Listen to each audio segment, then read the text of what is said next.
हिते अवां ताईं अहम ख़बर पहुचाईंदा हलूं। सूबाई वज़ीर नासिर हुसैन शाह वफ़ाक़ी हुकूमत ते तनक़ीद कई आहे। कराची में प्रेस कॉन्फ्रेंस कंदे नासिर हुसैन शाह जो चवणु आहे त वफ़ाक़ हर मामले में सिंध खे नज़रअंदाज़ करे रहियो आहे। वफ़ाक़ी सरकार जे इजलासनि में सिंध जे ऑफिसरनि खे घुराए वञे थो, पर वॾे वज़ीर समेत कंहिं बि वज़ीर खे नथो सॾियो वञे।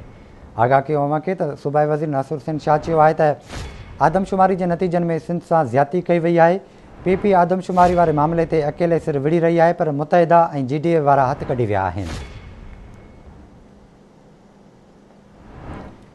अहम ख़बर अवां ताईं पहुचायूं पिया। सूबाई वज़ीर नासिर हुसैन शाह वफ़ाक़ी हुकूमत ते तनक़ीद कई आहे। कराची में प्रेस कॉन्फ्रेंस कंदे सूबाई वज़ीर नासिर हुसैन शाह जो चवणु आहे त वफ़ाक़ हर मामले में सिंध खे नज़रअंदाज़ करे रहियो आहे। तफ़सील मालूम कंदासीं कराची मां गाज़ी झंडेर खां। जी गाज़ी, वधीक छा तफ़सील आहिनि?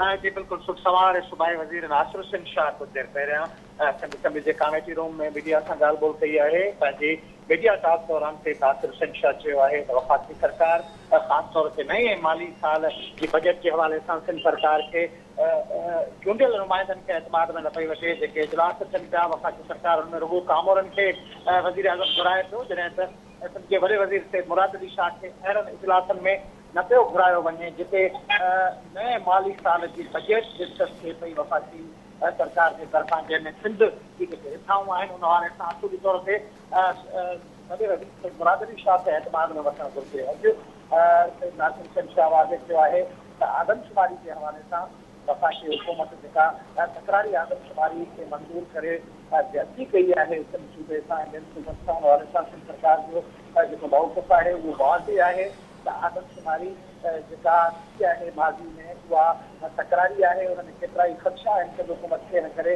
सिंध सरकार जे तरफ़ां इहा घुर कई वई आहे वफ़ाक़ी हुकूमत सां त आदमशुमारी ॿीहर कराई वञे नए सिरे सां, जेका गैर तकरारी ऐं शफ़ाफ़ हुअणु घुरिजे। अॼु नासिर हुसैन शाह जो चवणु हो त वफ़ाक़ी सरकार आईनी तौर ते CCI जा इजलास सुधाइण में कोताही करे पई ऐं जेके इजलास घुराया वञनि था उन्हनि में सूबनि जी राय या मौक़िफ़ खे अहमियत न पई ॾिनी वञे।